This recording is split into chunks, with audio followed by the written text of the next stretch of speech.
Welcome into Words with Wallace. I'm your host, Nick Wallace. Coming at you, it's Friday, June 27th, little Friday afternoon pod. Hopefully you guys are gearing up for a great weekend. I'm sitting here about 24 hours removed from the 2025 NBA draft. Certainly not the most eventful draft that we've ever seen, but a fun couple of nights of watching the draft on TV nonetheless.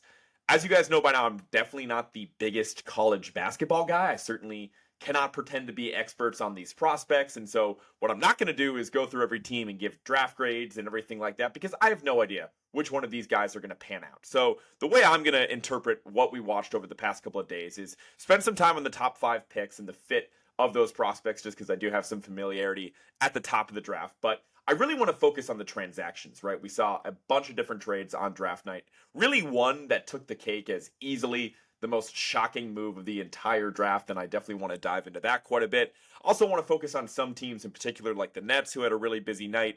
The Raptors made a very controversial decision to move on from President of Basketball Operations Masai Ujiri earlier today, so they let him get one more draft off and then let him go. So I'm going to give you my thoughts on that. Of course, at the end, I do have to give you my draft winners and losers for what it's worth, but you can take that with a grain of salt. And then I have a couple things that I would change about the NBA draft on the way out the door on today's podcast. So loaded pod as usual. Let's not waste any time and get right into it.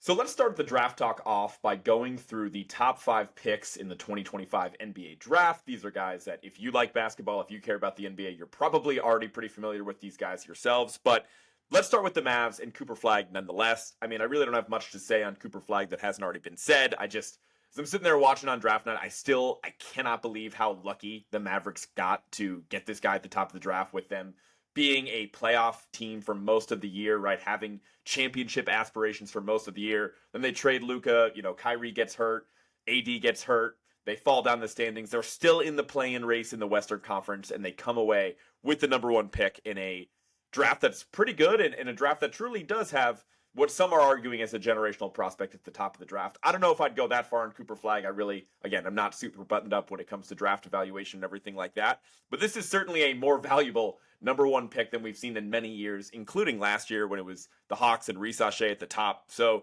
obviously this guy does everything well. He's got a super high floor.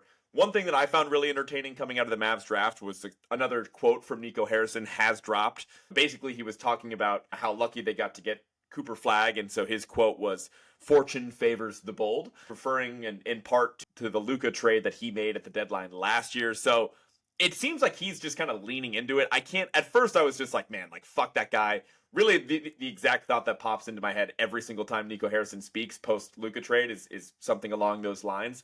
But as I really thought about it, I'm like, maybe he's just kind of leaning into the villain thing at this point. Knowing that everybody hates him, knowing that everybody wants him fired, and knowing that, he's taking a little bit of credit for just absolute dumb luck at the top of the lottery to get this really fantastic prospect. But whatever. Fortune favors the bold. So that's why the Mavs ended up with Cooper Flagg, if you guys are wondering why.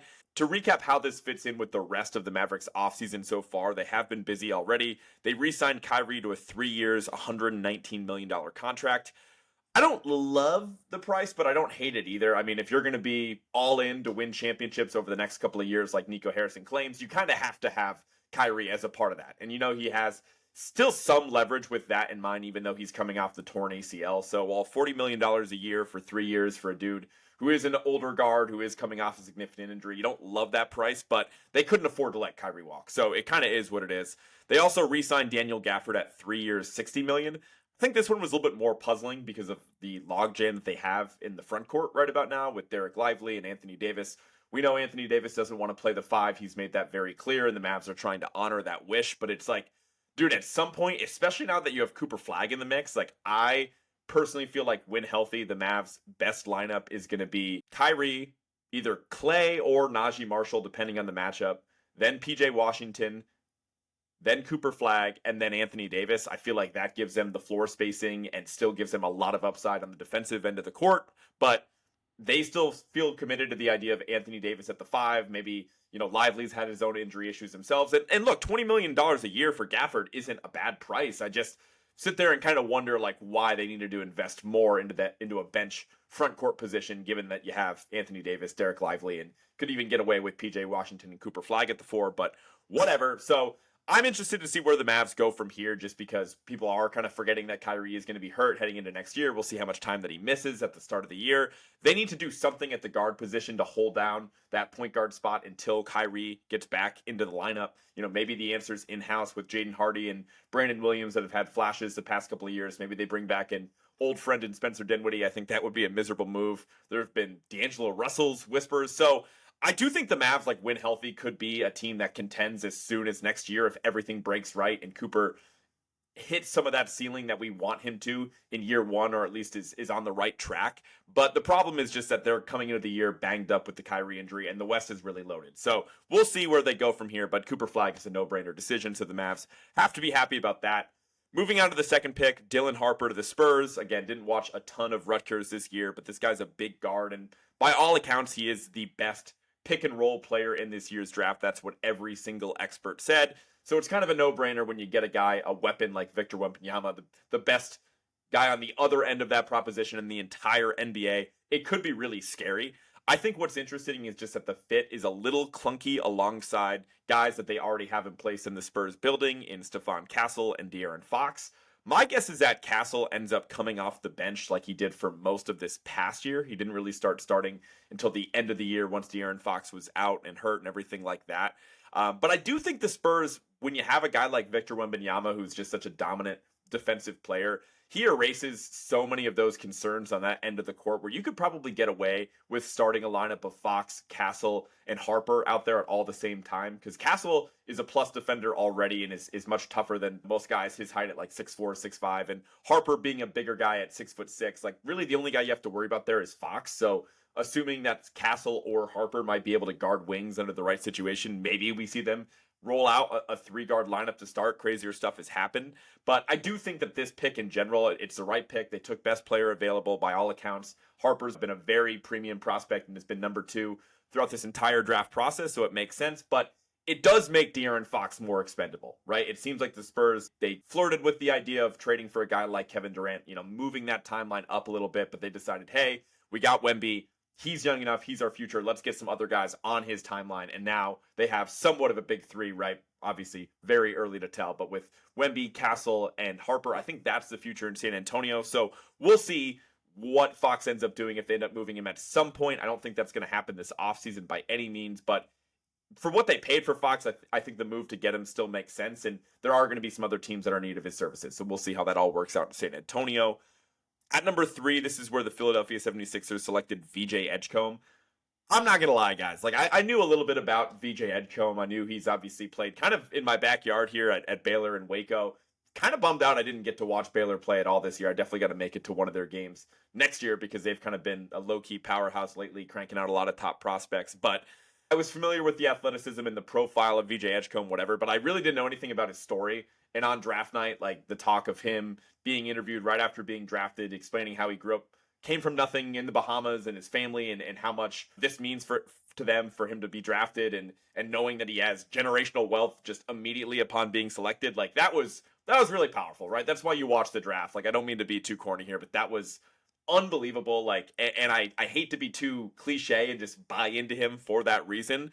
But once I look at the rest of the profile and understanding this guy's mentality and what it took for him to get to this point and how he really did beat the odds to reach this point being a lottery pick in the NBA draft, like, I'm in. I'm just saying, I see the star potential, I see the athleticism, and I love what Philly did at the end of the day, getting this guy at number 3. He was in the mix of like a top 5 prospect for most of the process. I think consensus throughout most of the year would have had Ace Bailey at this spot, but you still get a really talented guy. You love the guy's character. It seems like Philly is all in, and he's already buying into the culture there in the few short days he's been a part of the organization. So I really like the move for Philly, and I think that this guy could become a star. Just from the interview factor alone, it worked for me. I'm sure many people watching the draft felt the same way.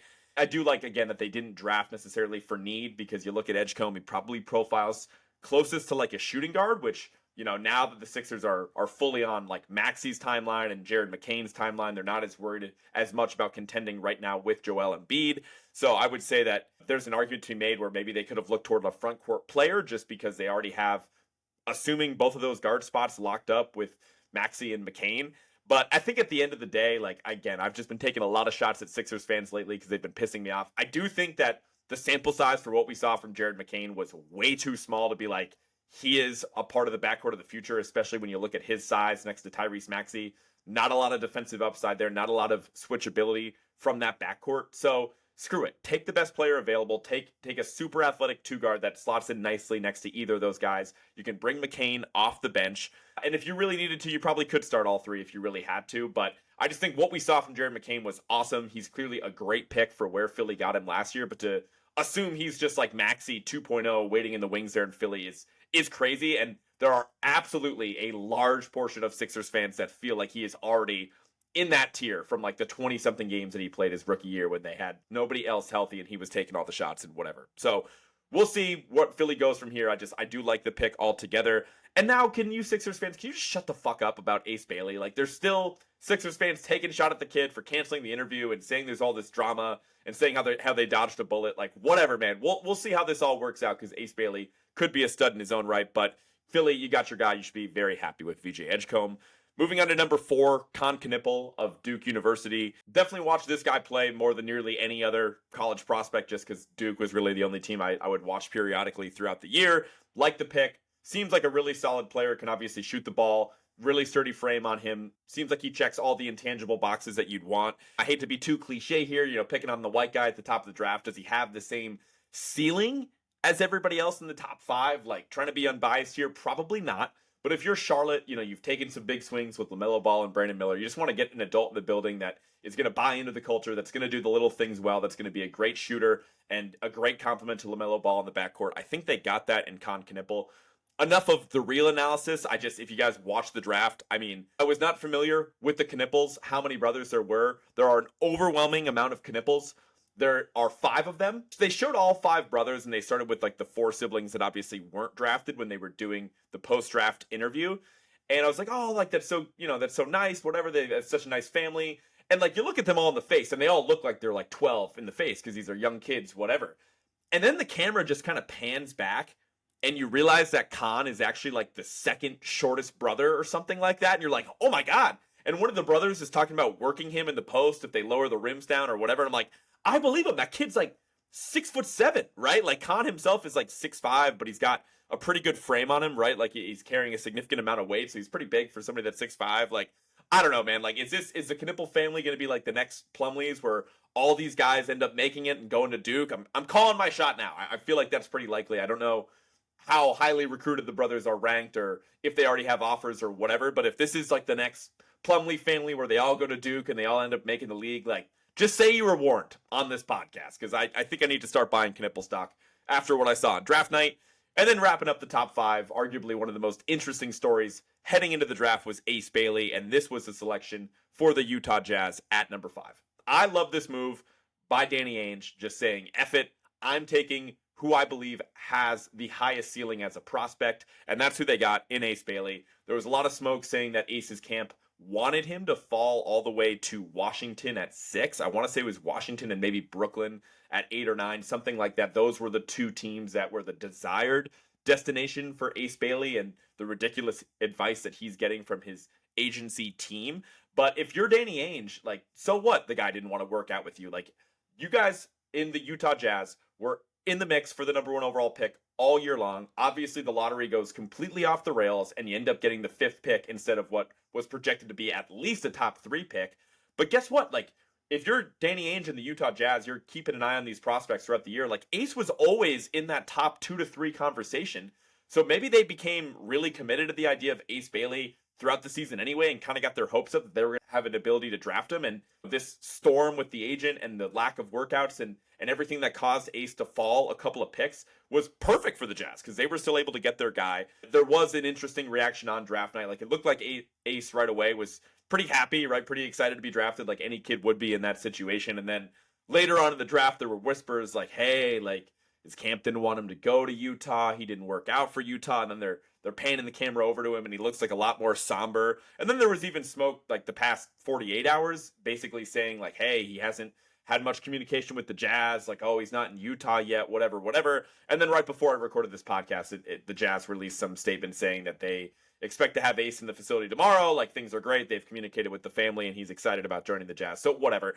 I think long story short, I think that it's a good pick again for the Jazz for all the reasons I explained, gambling on the upside there. And it's a really good fit for Ace Bailey too, right? Like I think the Jazz have really strong people in leadership positions in place in Utah, right? Danny Ainge, like we just talked about, he's not getting fired anytime soon. Same thing with Coach Will Hardy. They love him there. You know, the problem with Will Hardy is he was almost too good to tank the first couple years that he was the coach of that team. So those guys are going to be in place for a while. You're going to have some consistency with that organization. They have pieces there, right? Like they have some intriguing young players and Collier and Keontae George, and they drafted Walter Clayton Jr. to pair up with Ace Bailey as well. They also have Lauri Markkanen in place. Like they have some vets there. Walker Kessler, desirable trade piece. Like they don't have a ton of stuff taking place on the wings there, so maybe Ace could slot into the starting lineup right away. I also see a path for him to get a lot of shots right away, especially if Utah doesn't mind tanking another year or so anyways and just letting Ace develop the way that he wants to. So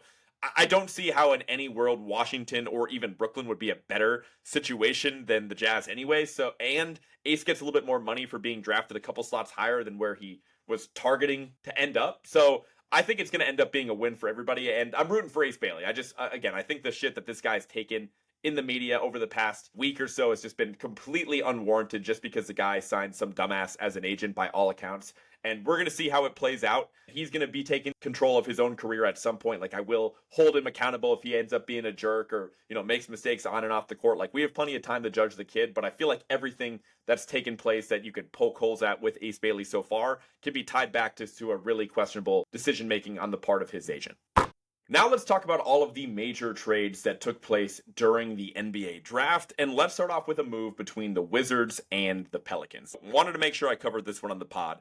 In this deal, the Pelicans sent CJ McCollum, Kelly Olynyk, and a future second-round pick to the Washington Wizards in exchange for Jordan Poole, Saddiq Bey, and the 40th overall pick. So Saddiq Bey actually had some upside there for a while, and he just hasn't been healthy for a bit. And so I feel like him and Kelly Olynyk, that's a pretty fair swap right there. Same thing with the exchange of second-round picks, not much to gain there. So I feel like the net of this trade would be CJ McCollum going to the Wizards and Jordan Poole going to the Pelicans.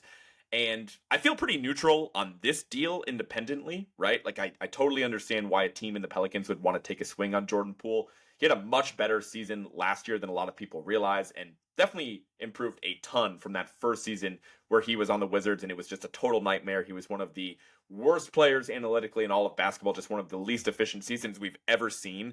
But I do think he got a lot better. He's obviously a lot younger than CJ McCollum, so he has a lot more upside. Jordan Poole being like, 25, 26, CJ McCollum being like 34, something like that. So again, I can see that argument for the Pelicans, but when I look at that Pelicans backcourt of DeJounte Murray coming off an Achilles injury, right? Now you're adding Jordan Poole to the mix. You also have Jeremiah Fears, a prospect, a smaller guard that you took at number 7 in the draft. And again, didn't watch a lot of him, so I don't have strong Fears opinions, but a lot going on in that backcourt, pretty fair to say, right? And I do feel like when you replace CJ McCollum with Jordan Poole, that yes, the ceiling gets higher, but I feel like the floor of what that team could end up being gets a lot lower as well when you remove an established veteran like CJ McCollum from that locker room. And I don't want a low floor if I'm the New Orleans Pelicans, and when I'm keeping in mind the other move that they made on draft night. So let's pivot to that one real quick, because that Wizards deal was the appetizer.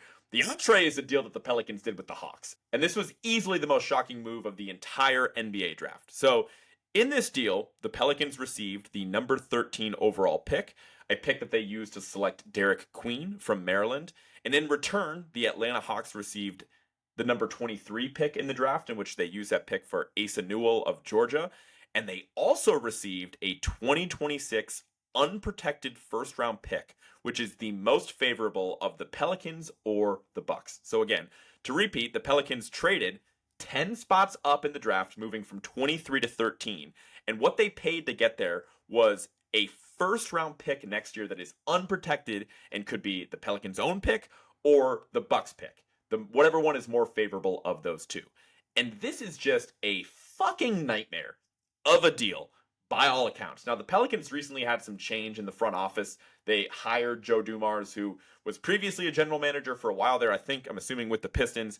Then he went and worked for the NBA for a while and then moved back into a either general manager or president of basketball operations role for the Pelicans. So Joe Dumars is back on the scene. This is really the first move that he's made since being a part of this team. This and obviously the deal to trade for Jordan Poole. So he's making moves right away. And I just can't wrap my mind around why the Pelicans would want to take on that much risk. Like, and it really has nothing to do with what you think of Derek Queen. Again, don't know a ton about Derek Queen. Obviously, a really intriguing prospect. He's a big man with a lot of unique skills, seems to have a great feel for the game, can do some pretty special things on the offensive end of the court, but defensively, there are some real concerns. So he is what he is. He's a fine pick at number 13. But to move up only 10 picks in what is a pretty average draft, especially when we're not talking like moving up from 12 to 2, we're talking 23 to 13, and you're just going to trade your unprotected first next year? Like, let's take a look at just what the Pelicans have going on next year to start, right? I don't want to get too far in the weeds on the Zion Williamson stuff, but this guy, their best player who can't stay healthy to begin with, has some very serious allegations going on. If you guys want to learn more about that, do your own research, dive into that yourself. We'll see if that ends up keeping him off the court for one reason or another next year, but they are very serious allegations around Zion Williamson. Like I just said, DeJounte Murray, one of their better players, at least on paper, coming off a torn Achilles, really traumatic injury that happened midway through the season. So we'll see if and when he gets back next year. And then just keeping in mind the recent success or lack thereof of the New Orleans Pelicans. They've literally never had a 50-win season as a franchise ever. They've never been top 5 in their conference. They've only been above 500 in 4 out of their 12 seasons as a franchise. And by the way, they play in a completely loaded Western Conference. I don't know if I had to rank the teams in the West heading into next year, I can't imagine I'd have the Pelicans any higher than, like, even just being as optimistic as possible, like 11? Are they the 11th best team in the conference out of 15 next year? Like, that gut reaction, not going through the full exercise, that feels fair, and that might even be glass half full for the Pelicans. And even if they surprise, right, everything goes right, Zion plays, he's healthy, the team hits their ceiling, they hit on the Queen pick, they hit on the Fears pick, who they had with 7. So keep in mind, if they really wanted Derek Queen that bad, they could have just taken Derek Queen at 7. But whatever, let's say both those rookies hit and they have a good season next year. There's still a path for this trade to blow up in their face, because the Bucks, what do they have going on right now, right? Like, I still think it's more likely than not they head into next season with Giannis still on the team.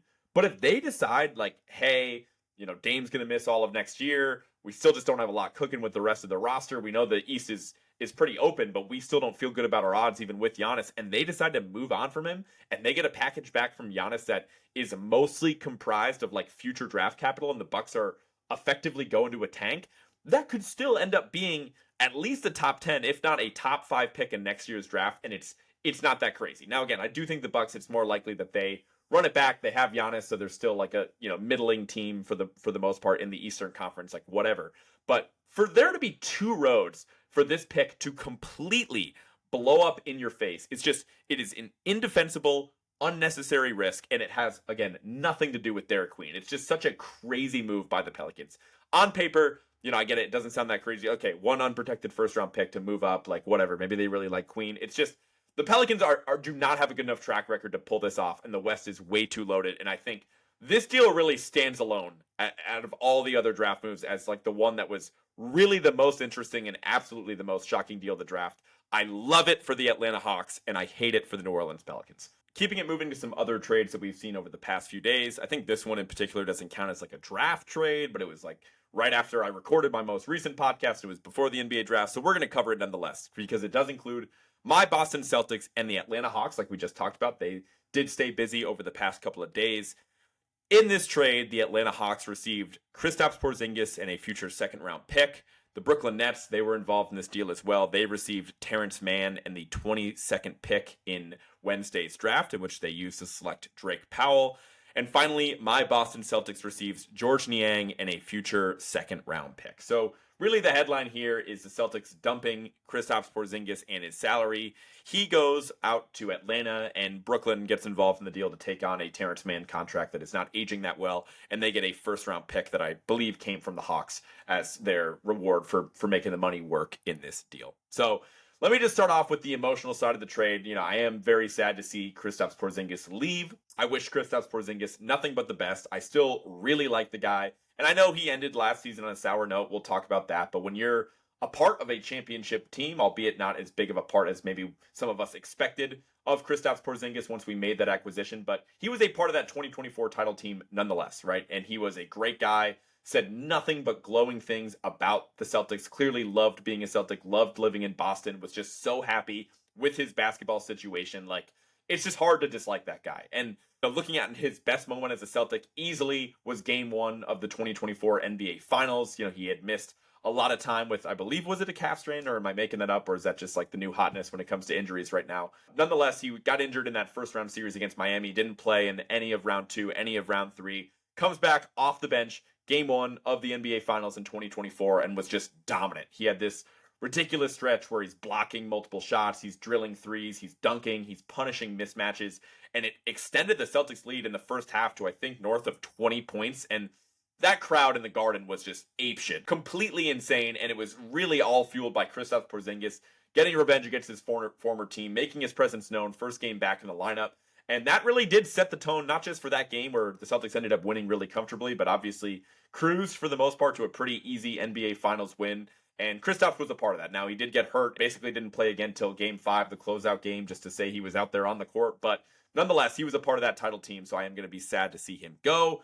But I do think we had to get rid of him. He's under contract to make $30 million this year. He is expiring contract after next season. The guy that we got back in return, George Niang, he is under contract for this year only as well. Unrestricted free agent next offseason, but he only makes $8 million this year. So there is a $22 million difference for this season, which is obviously multiplied if you are over the luxury tax, if you are over the second apron, you end up paying more if you're Celtics ownership. So they really did have to dump Kristaps' salary, and we didn't have to pay any picks to make that happen, right? I guess maybe we gave up a second-round pick or swapped second-round picks, whatever, but that's pretty negligible in the grand scheme of things, right? We're talking about these massive players and these massive contracts. So the move itself makes sense. I am just bummed to see Kristaps Porzingis leave, but I knew this was coming.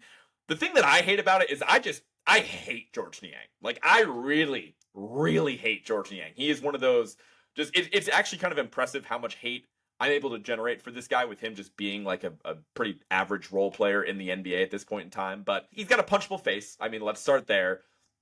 Robust frame, we'll say, right? He's a heavier set fellow, which just kind of makes him look, a little bit lazier when he's, meandering up and down the court, whatever. But I have some real personal baggage that I'm carrying from George Niang when he used to be on the Sixers. I mean, right there is a red flag to begin with. And when we played him in the playoffs a couple years ago, there was some weird altercation where Jaylen Brown was trying to make a play over by the Sixers bench, and then the ball was headed in transition the other way. And Niang, who was sitting on the bench, just wrapped up Jaylen Brown's leg and didn't let him move down the court to get back into play. Jaylen Brown's on the court in the game. Niang's on the bench, and he's grabbing Jaylen Brown, preventing him from getting back into play. And, then Brown is talking shit, and they might have had to been separated or whatever. But I was like, what a, just a scumbag loser play by George Niang in that situation, right? There are cameras everywhere, and we saw it clear as day on the broadcast. Another fond memory of rooting against George Niang comes from last year's NBA Cup, in which we played the Cavs. And I think that was when the Cavs obviously had their crazy winning streak to start the season, and Tatum just, dropped George Niang on a step back three like a sack of potatoes. He tumbled for 5 yards into the paint on the step back three, and then Tatum obviously drilled it. So that was a tangent you guys didn't need or ask for, but I gave it to you either way because I don't like George Niang. I'm telling myself that there's some way Brad's going to be so active this offseason that he just doesn't end up on my team, but it feels like we're headed that way because he is a plus 3-point shooter. He obviously has a big frame, so he can guard bigger dudes and whatever, even though his foot speed is miserable. So whatever. He's not a very good player by any means, but he only makes $8 million, and I pray that this is the only year we're going to have him on the team. He is from Massachusetts, so maybe he grew up a Celtics fan that could give him some brownie points, but I don't want him on my team one way or the other. So that's really the only part of the deal that I hate. So while I'm on this Celtics tangent, I might as well just give them a little extra love because they are my favorite team and just tell you about the other moves that they made throughout the NBA draft. They did draft Hugo Gonzalez at pick number 28.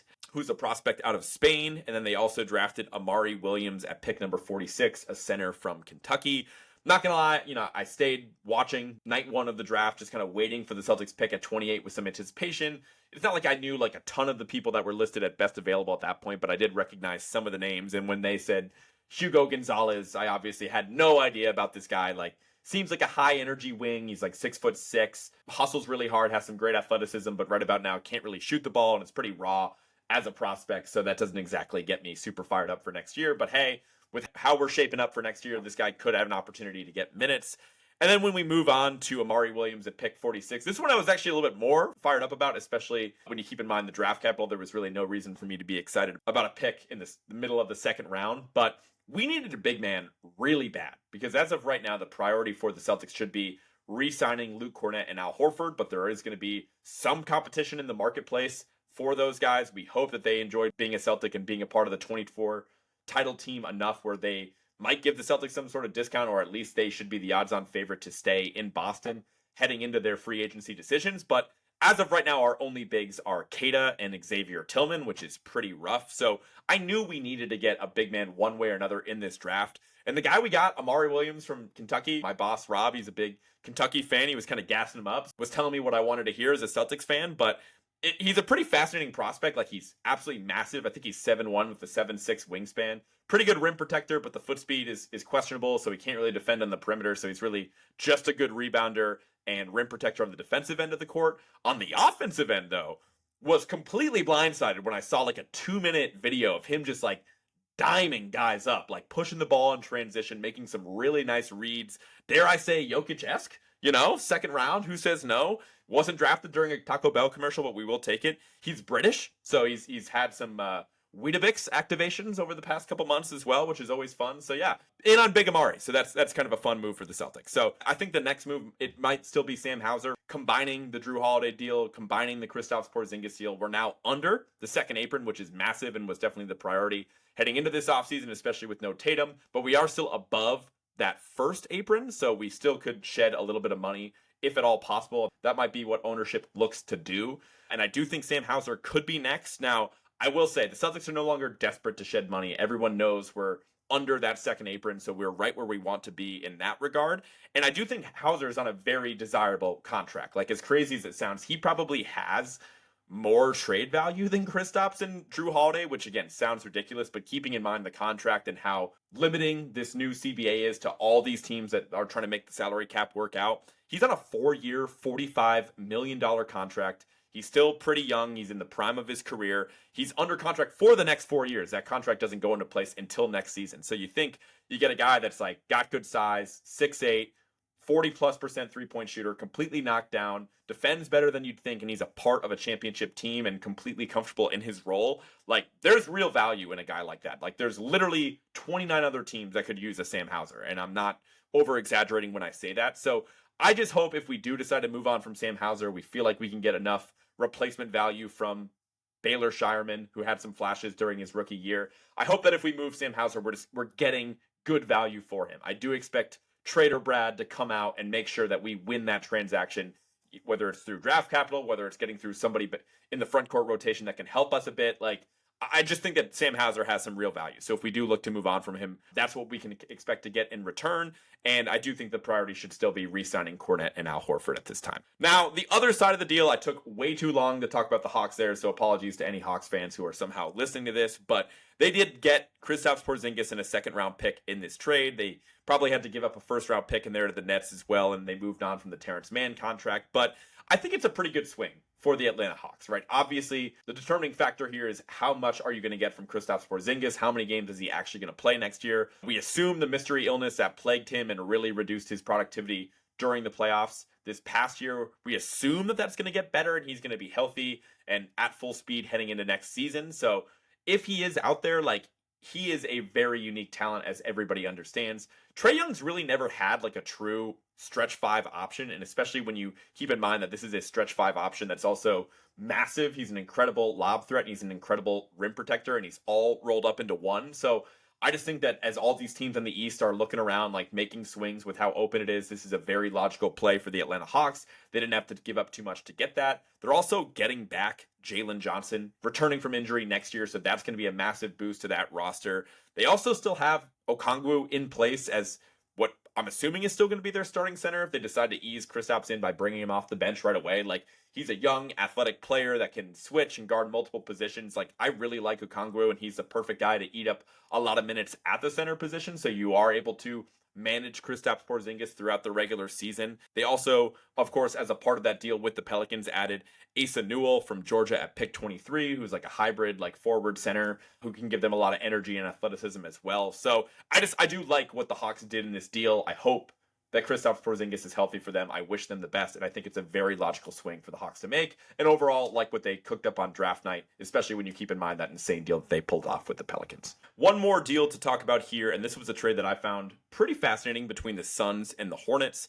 In this trade, the Suns received Mark Williams, and the Hornets received Liam McNeely, who they took at the 29th pick in Wednesday's draft, and they also picked up a 2029 first-round pick that is the least favorable between Cleveland, Utah, and Minnesota, and they also picked up Micic back in the deal. This one really confused me. I thought Micic was already on the Hornets. I guess he was on the Suns. That transaction took place. He found his way in Phoenix at some point before this, and now the Hornets just traded for him back. So whatever. The headline of the deal is Mark Williams was traded for the 29 overall pick in Wednesday's draft and a 2029 future first round pick that is most likely going to be a late pick, right? When we're talking least favorable between three teams, and two of those teams are really well situated right now in Cleveland and Minnesota, like, pretty safe to assume that that pick is going to be like 24 or later. So pick 29 on Wednesday and a late pick in 2029.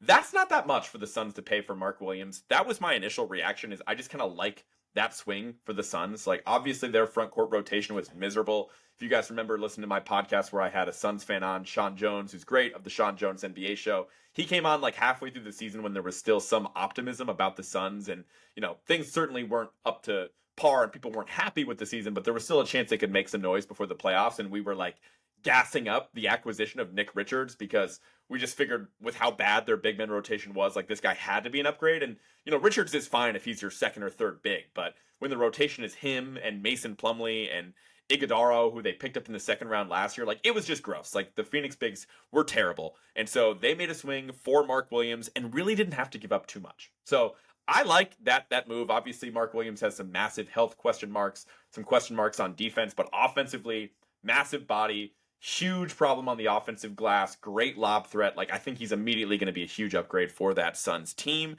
I definitely don't love this return for the Hornets, right? Like, if you look at the deal that they had in place with the Lakers at this past trade deadline, I think that was Dalton Connect plus a future unprotected first round pick from the Lakers in some capacity, so that could be really valuable. Obviously less valuable once they picked up Luka, but still, you know, a future unprotected first from one team is much more valuable than a future first that's the least favorable between three teams. Plus, we know Connect is going to be pretty solid already. So I feel like the price of Mark Williams actually went down since the trade deadline, which makes a little bit of sense when everybody knew that the Hornets made him available one way or the other. So my main question is, like, what do the Hornets know about Mark Williams? Like, what's wrong with this guy? Like, we genuinely don't know. He is healthy as of right now, but if the Hornets were that desperate to trade him, where they tried at the deadline and they settled on, you know, pick 29 in a future late first as the return for your starting center, like, I don't know. I just would be shocked if there weren't some massive red flags when it comes to his health or something along those lines. Now, it probably is still worth the swing for Phoenix, so I do have to give them credit, and I would call them the quote-unquote winner of this deal, especially when you include the rest of Phoenix's draft. I did like what they had going on. They selected Kaman Malawach from Duke at 10. They also drafted Rasheer Fleming at 31 and Kobe Brea at pick 41, so on paper, I'm liking those returns, especially with Malawach in particular, the center from Duke. Like, he's massive, and you might be asking yourself, like, why are we going out and getting two centers? Well, I do think that Phoenix's front court rotation was really that bad, like I explained, and having a younger guy to step in and immediately protect the rim at a really high level and has a skill set that does differentiate from Mark Williams. I think Malawach is much more polished defensively. Mark Williams is much more polished on the offensive end of the court right now, and you can eat up a lot of minutes at center between those two guys, and it really just gives you two swings at the plate at finding a future face of the team's front court, right? So I like that move, and I'm liking what the Suns did on paper during the draft. You look at the Hornets haul, I just want to give them a little bit of love here as well. Obviously, we talked about them getting Con Knippel at pick number 4. They got Liam McNeely at pick number 29 from UConn. They got Sion James, another Duke guy, at pick number 33. And they got Ryan Kalkbrenner at pick number 34 from Creighton, who's a big and a conference defensive player of the year a few different times. So he's immediately going to step in and have an opportunity to eat up a lot of minutes at the center position for Charlotte right away. And I do just think that there is like a bit of a cleaning house that needs to take place in Charlotte. Like things just don't seem to be on the right path over the past several years with the Hornets, like their culture, everything like that. It seems to be improving now that they have Charles Lee and they have, 4 valuable draft picks where they were able to make their own swing. So I like what the Hornets did in the net as well. And I'm going to give them the benefit of the doubt that there is something pretty messed up with Mark Williams if his price was that low. And no team would have a better understanding of that than the Charlotte Hornets.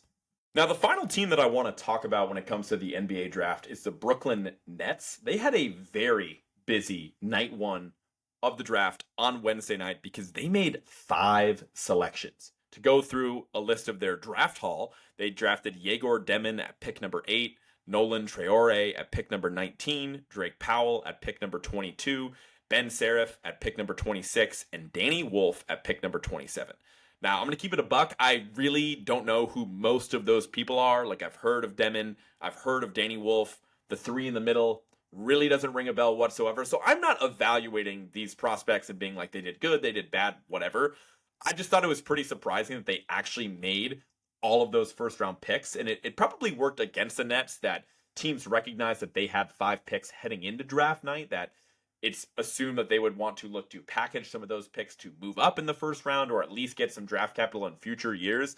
And the Nets front office just said, F it, we're just going to draft them all. And so I think it's pretty funny that the Nets had a lot of buzz heading into the offseason about like they were a potential suitor for Giannis. They have all this cap room. They're looking to get active on the trade block. A lot of teams want Cam Johnson. Like, could they be this, not contender, but like sneaky competitive team that's just kind of lurking in a wide open Eastern Conference? And there was real buzz around the Nets at this point. And I just feel like all of that is out the window. Again, not to say that these 5 guys are going to stink, but I will say the draft experts didn't love the Nets haul for having first round picks. It seems like they got pretty low grades across the board, but I'm not really taking that into account. But what I am saying is it's just hard to carve out minutes for 5 first round picks for any team, right? Like the Nets already had a lot of young players, and it does seem like they got the coaching decision right. Like Jordi Fernandez did a fantastic job with that Nets team and their defense specifically during last season. So I get why they had some positive buzz heading into the offseason, but I always just thought it was laughable that they were going to go out and pull off a Giannis trade, or they were going to go out and pull off a trade for a massive star and suddenly get competitive heading into next season.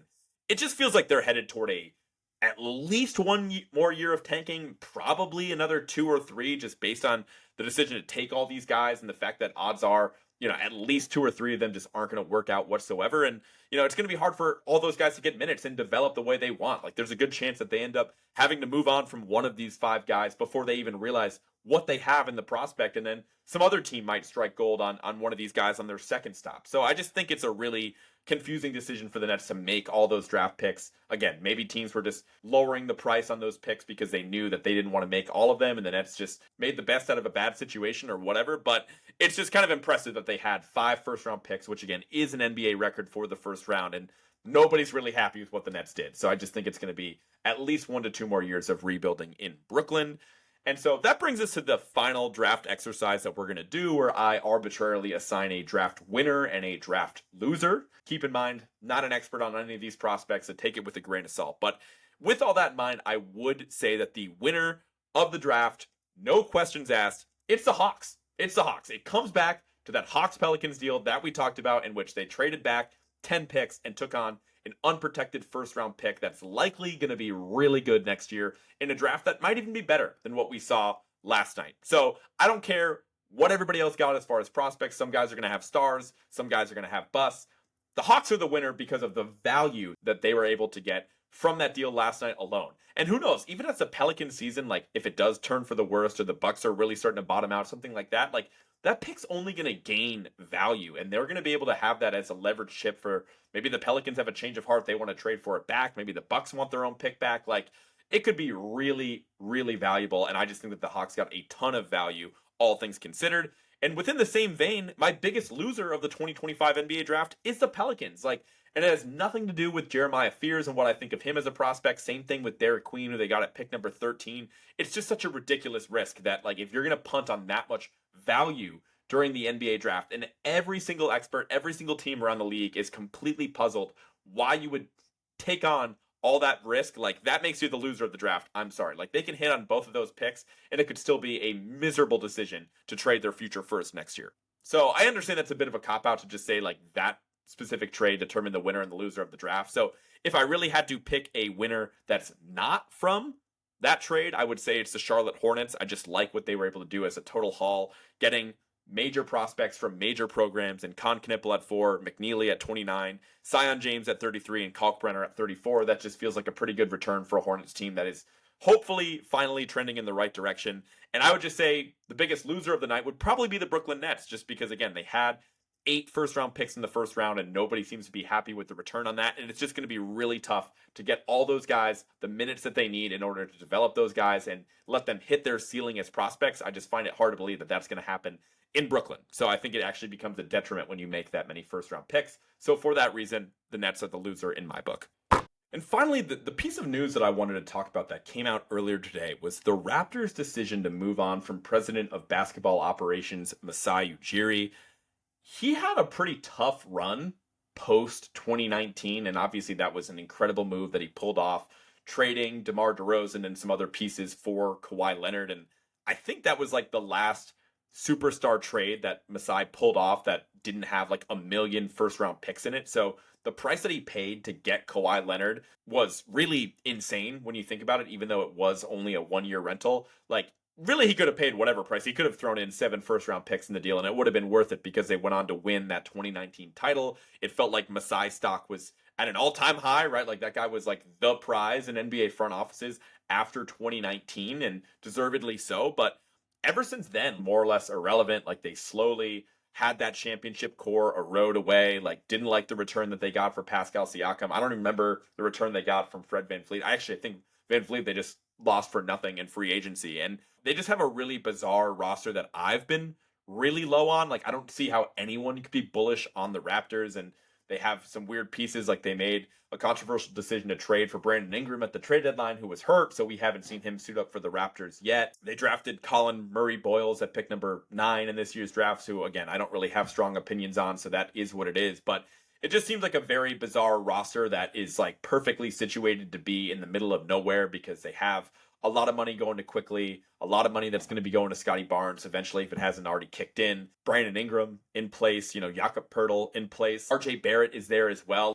Guys that are young but not crazy young, and I don't think that there's a lot of ceiling that those guys haven't already hit. So it does kind of make sense that the Raptors would sour on Masai and look to make a change in the front office. Like, it's a really hard job to hold down, but it's just a crazy move to let that guy make a big swing at the deadline like what he did trading for Brandon Ingram. And then you let him get one last draft off before laying him off. Like, what are we talking about? What is the logic behind letting a guy make picks that determine the future of your team over the next 5 to 10 years and then firing him the next morning? Like, if you're really sure you wanted to move on from him, wouldn't you want your personnel in the building to get their fingerprints on the 2025 draft? Like, that just seems like a no-brainer to me. Now, again, not to say that maybe they really did trust his judgment in the draft, and maybe they were even aligned, like the rest of the front office was aligned in the decisions that Masai was going to make anyway, and those picks could end up hitting, like, whatever, but it's just a crazy storyline out of Toronto. And I just, again,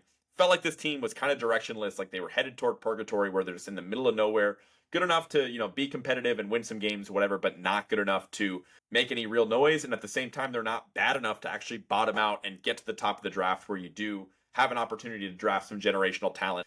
I didn't feel good about the Raptors before today, and the news that they fired Masai one day after the NBA draft just signals organizational incompetence, and I feel even worse about the Raptors now. So just really weird move coming out of Toronto, and we'll see who they look to replace him with in the coming weeks.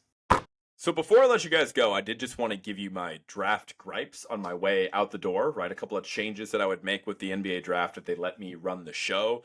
Starting off with the fact that, again, it just doesn't need to be 2 nights long. Like, nobody ever watched the NBA draft over the past 5 decades and was like, we should really just make a second night for round 2 of the draft specifically. Like, nobody asked for it. Nobody needed it, just drags out the process even more. So I think that in a nutshell is pretty stupid. And like I said on previous podcasts, if they really did decide, like that decision was made from people that are monitoring the money and just trying to milk as much out of the draft as physically possible, it needs to go to 2 nights, like whatever. I get it. Everybody's got to make a dollar at the end of the day. But if you're going to make it 2 nights, it needs to be night 1 on Thursday. Draft on Wednesday night is a crazy move. Draft on Thursday is what it's been for the NFL draft. It's what it's been for the NBA draft forever and always. Not sure what other sports do, but really could care less. I just feel like Thursday is a great draft day. Set the tone for the weekend, right? And if you wanted to make it 2 days, you have night 1 on Thursday and night 2 on Friday. I don't care. Make people watch the draft on a Friday night if they're really dedicated enough to care about round 2 anyways. That would be my 2 cents on that. And really the biggest gripe that I have is that like the pick trading, pick swapping is completely out of hand. Now, I'm not saying that teams shouldn't do it, but as a viewer and somebody that does care about the product of the NBA draft as a whole, especially as a television product, like it is a nightmare to follow. It makes no sense. And to give you an idea of just how crazy the trading and pick swapping has gotten, after pick 12 in the 2025 NBA draft, after pick 12, there were only 5 picks the rest of the draft that were not traded and not swapped. So only 5 teams actually made their own picks from that point forward in the draft, from pick 12 onward. I think there were like 2 in the top 12 that were traded or swapped or something like that. So for the most part, it's still the teams that land at the top of the draft, stay at that spot, keep their own pick, and make that selection. But after that point, once you get to the late lottery and beyond, it's just like complete bedlam of where these picks are going. And what that leads for is a ton of confusion when you're actually watching the draft. Like the best example that I can have for this is the Kevin Durant deal went through on Sunday morning. Sunday morning, Kevin Durant is traded from the Suns to the Rockets in exchange, in part, for the number 10 pick, right? Number 10 pick was arguably the centerpiece of that deal. There were other pieces involved. Don't matter for the sake of this point right here. So number 10 is now being selected by the Phoenix Suns. That took place on Sunday morning.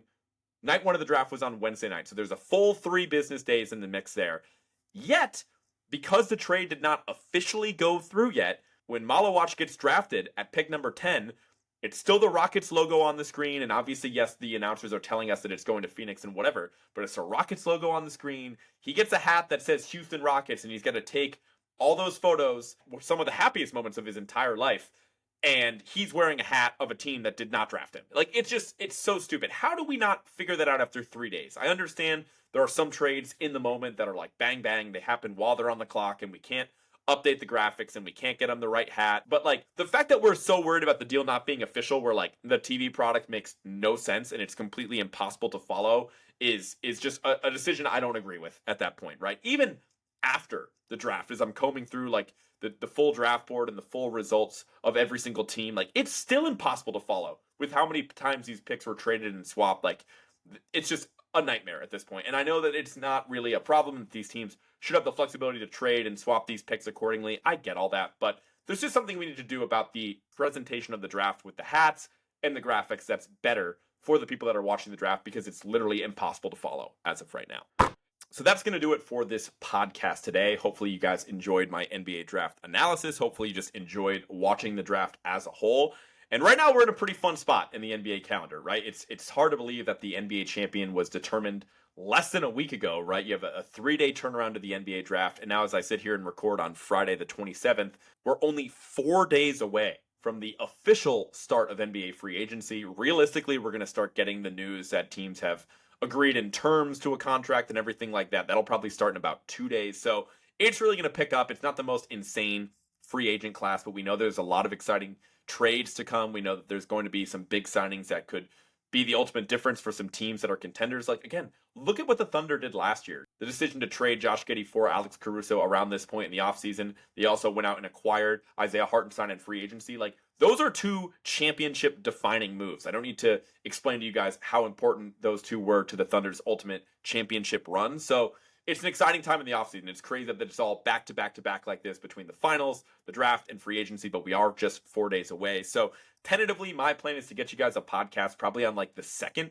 That way we get like the first 48 hours of official deals in the books, and hopefully we'll have a few major storylines to talk about at that point. So the 2nd would be on Wednesday. Tentatively planning to get you guys a podcast then before I travel home to see some family and friends. So that's going to do it for this podcast. Be sure to follow @Words with Wallace on everything. That includes Spotify, Apple Music, wherever you get your podcasts. Again, I know I've been teasing a lot of social media content lately that I haven't delivered on, but it will be a busy weekend for me, cranking out some reels, cranking out my breakdown of trades in like 60 seconds or less. So be sure to follow the show @Words with Wallace on all social media platforms and support my content there. Definitely helps a lot. And I will talk to you guys next week. Peace.